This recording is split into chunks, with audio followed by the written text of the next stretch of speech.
আসসালামু আলাইকুম প্রিয় দর্শক, এই আয়াত দ্বারা মহান আল্লাহ তাআলা আমাদেরকে বলতে চেয়েছেন প্রতিটি প্রাণী মৃত্যুর স্বাদ গ্রহণ করবে, আর অবশ্যই কিয়ামতের দিনে তাদের প্রতিদান পরিপূর্ণভাবে দেয়া হবে।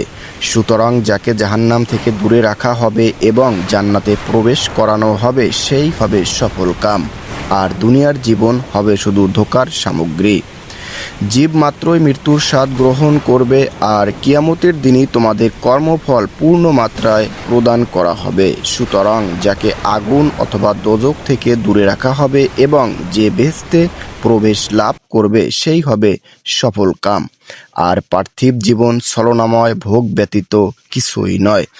এই আয়াতে মূলত আল্লাহ তাআলা কয়েকটি বিষয় বুঝাতে চেয়েছেন। প্রথমত, মৃত্যু এমন ধ্রুব সত্য বিষয় যে তা থেকে নিকৃষ্টির কোনো পথ নেই।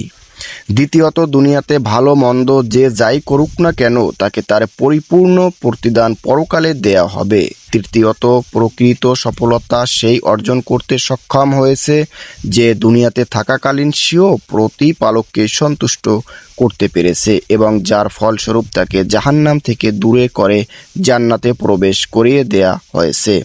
চতুর্থত, পার্থিব জীবন হলো ধোঁকার সম্পদ। এই ধোঁকা থেকে যে নিজেকে বাঁচিয়ে নিতে পারবে সেই হবে সৌভাগ্যবান এবং সফলকাম, আর এই ধোঁকার জালে যে ফেঁসে যাবে সেই হবে ব্যর্থ, হতভাগা ও অভাগী।